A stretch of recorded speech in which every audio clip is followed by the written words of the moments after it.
우리 고등부 친구들 이쁘게 신앙 성장 잘하고 있죠? 예. 또 우리 원래 기도하기로 했던 우리 총무, 우리 규원이가 갑자기 코로나 증세가 있어서 못 나와서 급히 또 우리 부회장이 기도 준비하고 아침에 그다음에 우리 또 회계 유동이가 또 성경 봉독 준비를 했습니다. 급하게 준비했는데도 참 잘한 것 같아요. 그렇죠? 예, 우리 친구들 격려의 박수 한번 다시 부탁드립니다.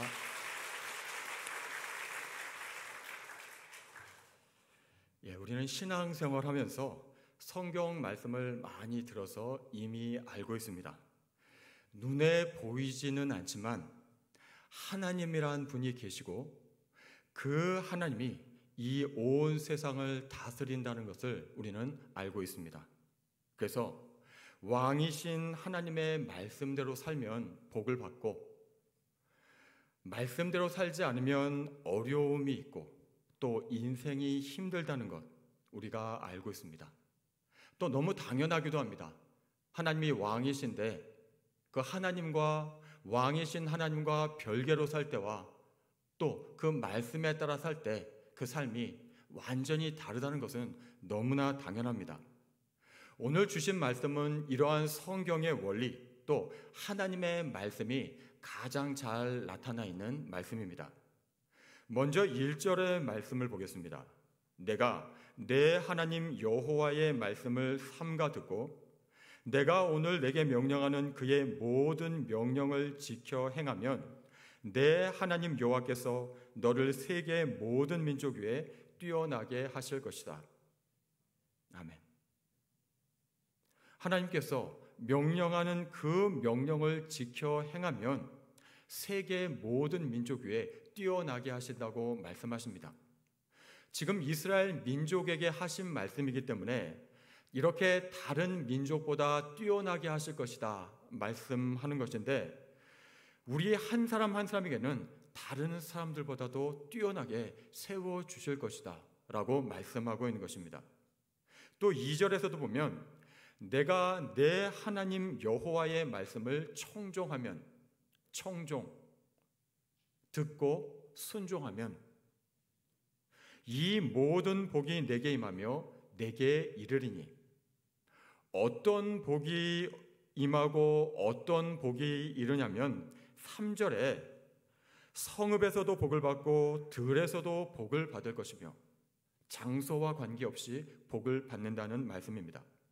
6절의 말씀을 또 보면 내가 들어와도 복을 받고 나가도 복을 받을 것이니라. 무슨 행동을 하든지 복을 받는다는 것입니다. 복이 따라다니는 것입니다. 또 4절과 5절의 말씀을 보면 내 몸의 자녀와 내 토지의 소산과 내 짐승의 새끼와 소와 양의 새끼가 복을 받을 것이며 내 광주리와 떡 반죽 그릇이 복을 받을 것이며 자기만 복 받는 것이 아니라 함께 있는 자녀, 토지, 짐승의 새끼, 광주리, 떡을 반죽한 그릇까지도 복을 받는다고 말씀합니다. 그야말로 복덩어리입니다. 복을 몰고 다니는 사람입니다. 그리고 복이 여기에서 그치는 것이 아니라 7절부터 14절까지 말씀해서 계속해서 하나님께서 복을 말씀하고 있습니다. 그렇지만 반대로 오늘 우리가 읽지 않았지만 15절부터는 말씀대로 살지 않을 때 받게 되는 저주와 재앙을 말씀합니다. 15절 말씀을 제가 읽으면 내가 만일 내 하나님 여호와의 말씀을 순종하지 아니하여 내가 오늘 내게 명령하는 그의 모든 명령과 규례를 지켜 행하지 아니하면 이 모든 저주가 내게 임하며 내게 이를 것이니. 그리고 그 다음 절 16절부터 68절까지 무려 53절에 걸쳐서 저주와 재앙이 나오고 있습니다. 그렇다면 우리가 어떻게 살아야 할지는 너무도 분명합니다. 하나님의 말씀대로 살면 됩니다. 하나님의 말씀대로 살면 하나님께서 약속하신 복을 누리게 됩니다. 인생이 참 간단합니다. 아무 문제 없습니다. 그런데 왜 우리가 사는 이 세상에 힘든 일이 많고 어려움이 많을까요? 바로 죄 때문에 그렇습니다. 우리 인간의 조상 아담이 하나님의 명령을 듣지 않고 선악과를 따먹은 그 죄가 우리에게도 있어서 그렇습니다. 하나님의 말씀을 따르기보다 내 생각대로, 내 마음대로, 내 감정대로 하고자 하는 이 죄가 우리 안에 있습니다. 이 죄가 우리를 꽁꽁 묶고 이 죄의 지배를 받게 합니다. 그래서 우리에게는 예수 그리스도가 필요합니다. 예수님이 그래서 하늘 보좌를 버리고 이 땅에 오셨습니다. 우리를 이 죄 가운데서 구원해 주시기 위해서. 우리의 이 죄를 십자가에서 대신 다 담당해 주셨습니다. 그래서 이 죄를 2000년 전에 예수님께서 다 처리하셨기 때문에 우리는 죄로부터 해방되었습니다. 이제 예수님을 믿는 우리에게는 죄가 우리를 꽁꽁 묶지 못합니다. 그런데 우리에게는 한 가지 고민이 있습니다. 예수님을 믿고 죄에서 구원받은 것을 머리로는 알고 있는데 삶으로는 인정이 안 된다는 것입니다. 나의 모습은 여전히 그대로입니다. 아직 내 생각대로, 내 마음대로, 내 감정대로 하고 있습니다. 여기서 우리는 혼란을 겪게 됩니다. 그래서 하나님께서는 우리를 훈련시키십니다. 말씀대로 살아갈 수 있도록, 그래야 우리가 복을 받는 인생, 행복한 인생이 되기 때문에 하나님께서는 내가 원하든 원하지 않든 우리를 훈련시키시면서 말씀대로 살아가게 하십니다. 그뿐만 아니라 우리는 의식적으로 하나님의 말씀대로 살아갈 수 있도록 자신을 훈련해야 합니다. 그래서 우리 고등부에서는 매일 알람을 맞추어 우리 친구들이 기도를 하고 또 매일 일정 분량의 성경을 읽습니다. 또 말씀대로 실천하려고 노력하고 있습니다. 하나님께서 뭐라고 말씀하셨는지 알아야 우리가 말씀대로 살 수 있기 때문입니다. 또 그 말씀을 알았으면 반드시 실천해야 하기 때문에 우리 친구들 어렵더라도 이런 노력을 계속하고 있습니다. 이렇게 훈련하면서 우리는 조금씩 내 생각대로가 아니라 하나님의 말씀대로 살게 되고, 그래서 하나님께서 약속하신 복을 누리는 인생이 됩니다. 그야말로 하나님께서 순종하면 복을 주신다고 말씀하시고 약속하셨기 때문에 복 받을 수밖에 없는 인생으로 변화되게 됩니다. 이것을 조금 어려운 말로 성화라고 합니다. 거룩할 성, 변화될 화자. 그래서 거룩하게 변화된다, 성스럽게 변화된다고 우리가 말하고 있습니다. 그런데 우리가 이 훈련을 할 때 하나님께서 주시는 세 가지 도움을 받아야만 합니다. 첫 번째는 이렇게 순종하며 살아갈 수 있도록 하나님께서는 우리에게 모델을 주셨습니다. 바로 우리 주님 예수 그리스도입니다. 하나님께서 친히 이 땅에 내려오셔서 말씀대로 순종하는 삶이 무엇인지 우리에게 직접 보여주셨습니다. 빌립보서 2장 5절에서 8절까지의 말씀입니다. 너희 안에 이 마음을 품으라. 곧 그리스도 예수의 마음이니 그는 근본 하나님의 본체시나, 즉 하나님과 동등한 분이시지만 하나님과 동등됨을 취할 것으로 여기지 아니하시고 오히려 자기를 비워 종의 형체를 가지사 사람들과 같이 되셨고 사람의 모양으로 나타나사 자기를 낮추시고 죽기까지 복종하셨으니 곧 십자가에 죽으심이라. 하나님의 아들 예수님이 이 땅에 오셔서 하나님께 순종하는 삶이 어떻게 하는 것인지 직접 보여주신 것입니다. 얼마만큼 순종하셨냐면 죽기까지 복종하셨습니다. 목숨까지 거셨습니다. 그 결과 어떤 일이 일어났습니까? 그 다음에 이어지는 9절에서 11절까지 말씀입니다. 이러므로 하나님이 그를 지극히 높여 모든 이름 위에 뛰어난 이름을 주사 하늘에 있는 자들과 땅에 있는 자들과 땅 아래에 있는 자들로 모든 무릎을 예수의 이름에 꿇게 하시고 모든 입으로 예수 그리스도를 주라 시인하여 하나님 아버지께 영광을 돌리게 하셨느니라. 아멘. 하나님께서 높여주셨습니다.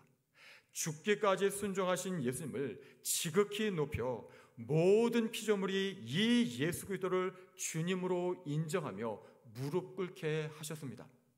우리도 마찬가지입니다. 이 예수님의 모범을 따라 순종할 때 하나님께서 높여주시고 하나님께서 복을 주십니다. 두 번째로 하나님께서는 우리에게 보혜사 성령님을 주셨습니다. 예수님은 하늘로 올라가시면서 보혜사 성령님을 보내주시겠다고 약속을 하셨고, 그 약속대로 성령님이 오셔서 지금 우리와 함께 계십니다. 보혜사가 무슨 뜻입니까?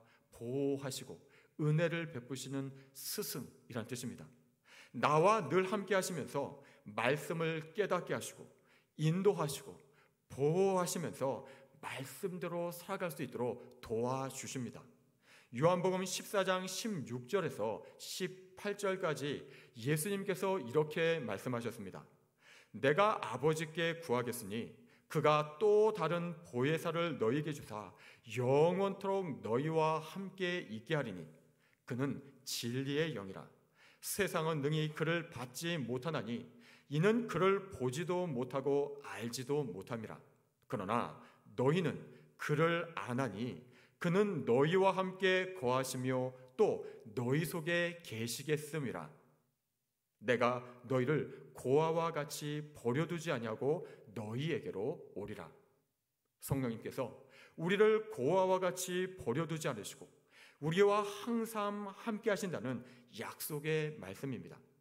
성령님께서 함께 하시면서 무슨 일을 하십니까? 요한복음 같은 장 14장 26절 말씀입니다. 보혜사 곧 아버지께서 내 이름으로 보내실 성령, 그가 너희에게 모든 것을 가르치고 내가 너희에게 말한 모든 것을 생각나게 하리라. 이렇게 성령님께서 우리를 가르치시고 또 말씀을 생각나게 하셔서 말씀대로 순종하면서 살아갈 수 있도록 도와주신다는 것입니다. 세 번째로 하나님께서는 우리에게 교회 공동체를 주셨습니다. 말씀대로 살아간다는 것이 결코 쉽지 않습니다. 어떤 때는 사람들이 비웃기도 하고 또 어려움이 있기도 하고 또 두려움이 있을 때도 있습니다. 그런데 하나님께서는 우리를 혼자 두지 않으시고 교회 공동체를 주셨습니다. 교회 안에서 우리가 서로 기도해주고 격려해주고 서로 도와주면서 말씀대로 살아갈 수 있도록 은혜를 베풀어 주십니다. 이것이 교회의 존재 이유이고 여기에 교회 공동체의 능력과 힘이 있습니다. 우리 예수님께서 교회 공동체에 대해서 이렇게 말씀하셨습니다. 마태복음 18장 18절에서 20절까지 말씀입니다. 진실로 너희에게 이르노니 무엇이든지 너희가 땅에서 매면 하늘에서도 매일 것이요 무엇이든지 땅에서 풀면 하늘에서도 풀리리라. 진실로 다시 너희에게 이르노니 너희 중에 두 사람이 땅에서 합심하여 무엇이든지 구하면 하늘에 계신 내 아버지께서 그들을 위하여 이루게 하시리라. 우리가 함께 기도할 때 하나님께서 이루어 주시겠다고 약속하고 계십니다. 계속해서 말씀하십니다. 두세 사람이 내 이름으로 모인 곳에는 나도 그들 중에 있느니라. 예수님의 이름으로 모여 기도하는 곳에 예수님께서 함께 하시면서 도와주신다는 약속의 말씀입니다. 이렇게 하나님께서 우리에게 성령님을 주시고 또 우리에게 우리가 하나님의 말씀에 순종할 수 있는 모델을 주시고 또 교회의 공동체를 주셨는데 우리가 말씀대로 살 수 없다고 말할 수가 있겠습니까? 하나님께서 분명히 복을 약속하셨고 또 그렇게 살 수 있도록 다 준비해 주셨습니다. 이제 우리의 길은 너무나도 분명합니다. 성령님을 의지하고 교회 공동체의 도움을 받으면서 예수님께서 미리 보여주신 이 순종의 길을 따라가는 것입니다. 히브리서에서 하나님께서 우리에게 이렇게 말씀하십니다. 믿음의 주요 또 온전하게 하시는 이인 예수를 바라보자. 그는 그 앞에 있는 기쁨을 위하여 십자가를 참으사 부끄러움을 개의치 아니하시더니 하나님 보좌 우편에 앉으셨느니라. 우리의 주님이시고 또 우리를 온전하게 하시는 예수님을 바라보라고 말씀하고 계십니다. 우리 예수님은 십자가를 참는 데까지 순종하셔서 하늘 보좌 우편에 앉아 계십니다. 이 예수님처럼 순종하며 말씀대로 사는 것이 진정한 복입니다. 우리 모두 예수님을 모델로 삼아서 또 성령님의 도우심을 받고 교회 공동체와 함께 하나님의 말씀대로 살아서 약속하신 복을 누리고 또 그 복을 나누어 주며 살아가는 우리 모두가 되기를 간절히 기대하고 축복합니다. 기도하겠습니다.